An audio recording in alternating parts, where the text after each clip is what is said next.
Alright, this video I want to speak about proving yourself.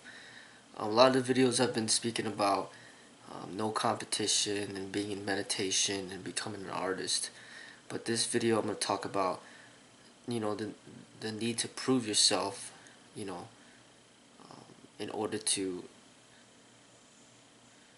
get a following, in order to build a business, to build a school, to build your reputation, you know, and this is relevant especially for someone like me and other people who are school owners, that are trying to, find students, disciples, and things like that. It's like inevitable, you know, you need to prove yourself, but I speak against the combat sport because of the dangers of it, proving yourself and then putting yourself in danger and, you know, hurting yourself, hurting other people is not what I'm about. And I still stand against that. But what I do promote and which is pretty much necessary, as a school owner, is to prove yourself in other ways of which, to show and demonstrate that you do work hard and that what you do is, truly effective, and you've been studying for many years and you've been coming close to perfecting your craft. You know, in my eyes, martial arts is the development of the body, mind, and spirit. So a martial artist should be able to demonstrate his physical feats, his fitness feats. I'm not saying that you need to hurt other people, but you know, if you could demonstrate, like, you know, your abilities in specific exercises, you know, that is enough to really convince, certain people of your level of dedication and your fitness development. So I think it is necessary, for a school owner or a teacher to really show that, hey, that he has cardio endurance, that he has strength, that he has flexibility. It shows a lot when a teacher can do the splits, when he can kick high, when he kicks, there's speed and there's technique and good form. And then when he punches, that you see the speed, you see the technique, you could see the power, you could feel the power in the punches and the kicks, and when he's jump roping, he just does it with ease, and when he does sit-ups, it's just no problem. When he does bench presses, no problem. Squats, no problem. Pull-ups, no problem. Like, just all the fitness is no problem. He could sprint fast. He's just extremely athletic. And this has nothing to do with hurting other people. This is just demonstrating what you could do physically. And I think that's very important in order to demonstrate whether or not a certain martial art teacher who's trying to advertise himself as a teacher is capable in at least the fitness aspect. When it comes to the combative aspect, it's just mainly demonstrating his forms and his techniques, or you could just watch him shadow boxing or shadow kickboxing, and you could already get a lot just from watching that, or him practicing the forms, or him doing some light sparring, or shoot, just even sparring with him yourself. I think there's a lot of instigators out there, and they're saying, hey, this teacher's better than that teacher, and blah, blah, blah, blah, blah. But really, what it boils down to is the teacher better than you, the student? If the teacher is better than the student, then clearly there's something that the student can learn from this teacher. So rather than students comparing teacher to teacher, they should rather compare themselves to the teacher, and if the teacher is clearly at a higher level, then the student can benefit from this teacher's instruction. As far as the spirituality is concerned, that's where the meditation comes in, and to decide, to determine the level of maturity of the teacher, and his wisdom and his understanding of Eastern philosophy, and basically the philosophy of the school and what it stands for, and whether or not it's it's supposed to be representing a humble school, or a prideful school, or arrogant school, or how much they value competitions and fighting, and how their philosophy and how to express their art. And that's a different type of an assessment. But all these things need to be assessed, and um, if you're a teacher out there looking for students and disciples, and you're trying to build your own school, you're forced into having to prove yourself. I mean, there's just no other choice. I mean, this is the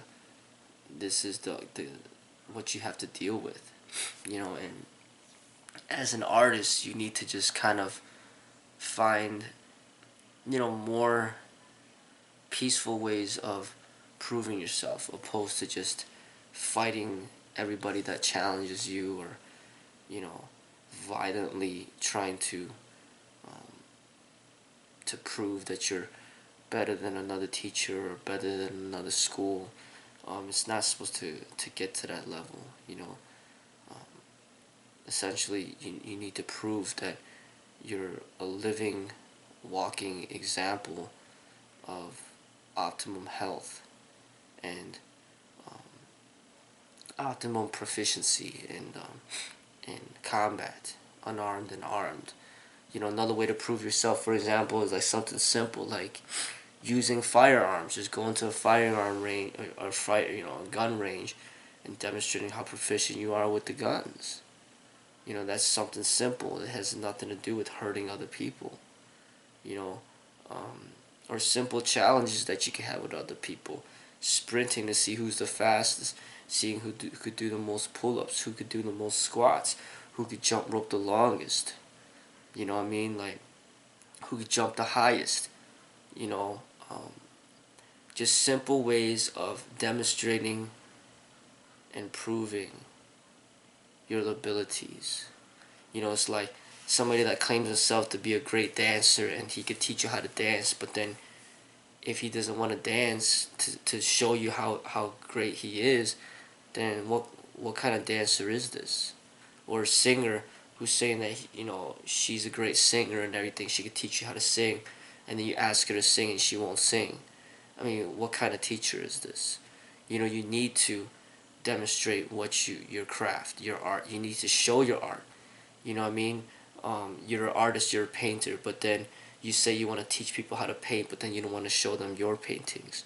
It's absolutely necessary for artists that want to build their name, their reputation, build their following, get students and disciples.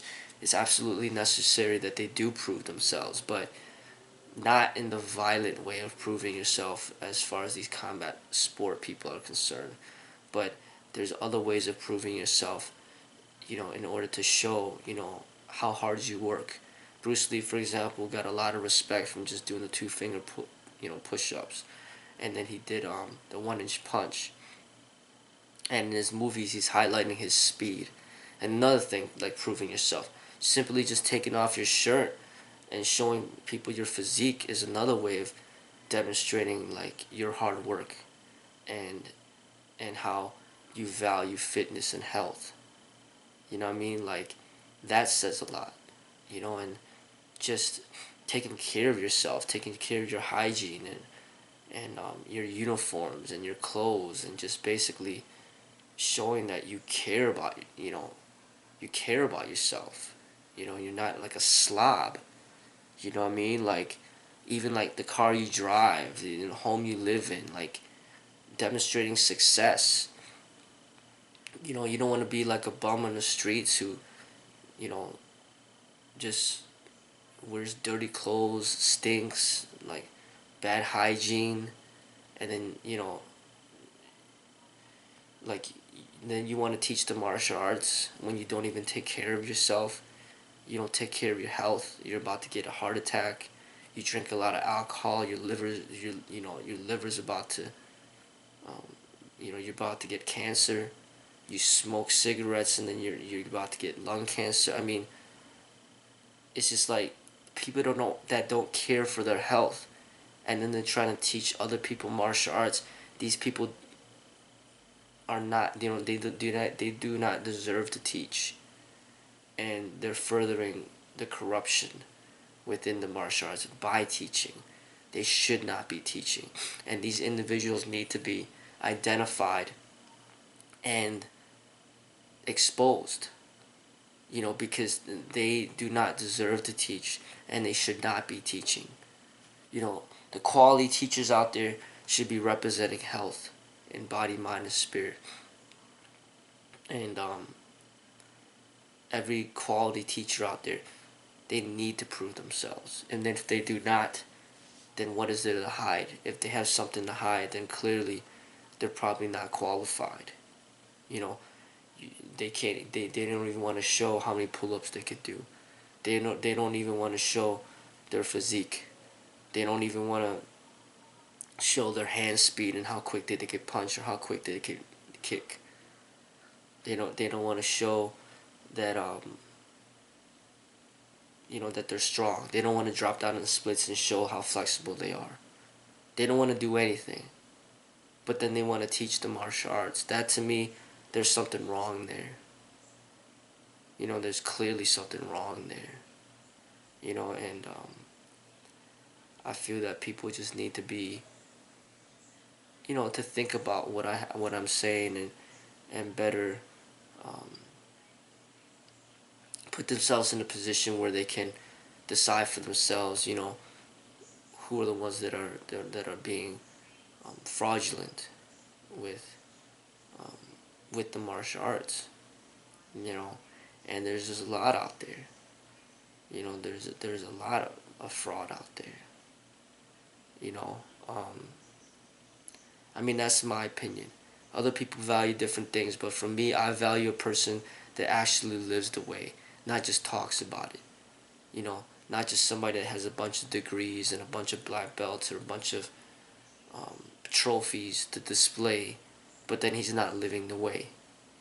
He's smoking cigarettes, he's drinking alcohol, he's overweight, he's obese, he's about to get um, a heart attack. He's about to get lung cancer. He can't kick fast, he can't punch fast, can't move, he can't touch his toes, he can't do the splits. But then he wants to teach the martial arts because he has a bunch of black belts. To me, um, I don't value that. I don't admire that. And in my opinion, these people should not be teaching. They do not deserve to teach. And I'm not saying it's all about the fitness either, because you got some of these fighters that are very fit, but mentally, emotionally, spiritually, they're off whack. It's like a very fit person that's racist, and then, or a very fit police officer that's racist and corrupted. What the hell's the point of being fit if you're a corrupted police officer and you're a racist? You know what I'm saying? Like, what's the point of being fit when you abuse your power and your authority? It's clearly just not about being fit. So that's just part of the component. That's the physical component that you could see. But there's also a component of where an energy that you feel, like how big is this person's ego, and does he have control of his ego, or is he just completely out of control with his ego? Is he power hungry? Is he somebody that likes to see other people in pain and suffering? Is he a very dominating and controlling person? Is he humble? Is he peaceful? Is he violent? Like, this person's character, the way that the person is, the way that he lives his life, that's very important. And that needs to be assessed as well. There's a lot of things that are relevant in which to assess a martial art teacher by. But, I see that all these factors need to be put in consideration, and I think that there's just a lot of people out there that just simply should not be teaching, you know, that are teaching, and that makes it even more important for the people that are truly qualified of teaching to stepping up to the plate and actually teaching, because there's so much fraud out there that there's just thousands, if not millions, of people that are being misguided by this fraud. And the true teachers out there need to step to the plate to express themselves and teach in order to shine the light into this darkness. So you might have like a bunch of corrupted politicians and corrupted religious figures out there, but there's only one Jesus, there's only one Lao Tzu, there's only one Buddha, there's only one Osho. There's very few like people out there that truly know the way. There's a lot of people out there that are blinded. So it makes it even more important for the people that truly do know the way to step up and teach in order to be the source of light, for all these people that are blinded by this darkness. And that's what I see, what I mean? And like I said, I talk a lot about meditation and not competing and just creating and just expressing yourself honestly. But that's only when you're not seeking to build a business and to teach for pay, and you might not even care to teach. But if you're in a position where you need to teach to make a living, you have no other option. You have to prove yourself. If you don't care to have any students, you don't care to make money, you don't need to prove yourself. You can just be honest. Who cares about what anybody thinks? But once you step into this business world and you're a teacher out there in public, and then there's thousands, if not millions, of other teachers out there as well, you need to prove to the world why you are the true teacher compared to the rest. It's inevitable. That's what you just have to do. And that's no problem, because it comes natural to you. You train hard. Any day of the week, somebody could tell you, hey, go do some pull-ups. Let me see how you could do. Do some push-ups. Let me see how many you could do. Do some sit-ups. Let me see how many you could do. And then they ask you a question. What's the Tao? What's Zen? What's meditation? What's this all about? What does the martial arts really mean? It's natural to you. Everything just flows. But what I am against is beating other people up and hurting other people in order to prove that you're worthy. That to me is something that I'm against.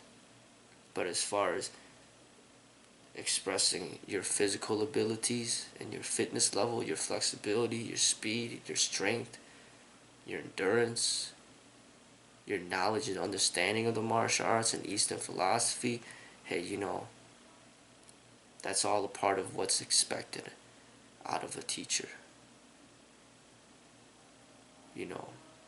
But as far as a student who wants to see if you're combatively capable, spar with the student. And if he's truly a student, he'll get demolished because he doesn't know anything. But if it's another teacher who's proficient in what he does, then the teachers just basically have to operate independently and leave each other alone and let each other be. So that's my feedback on that.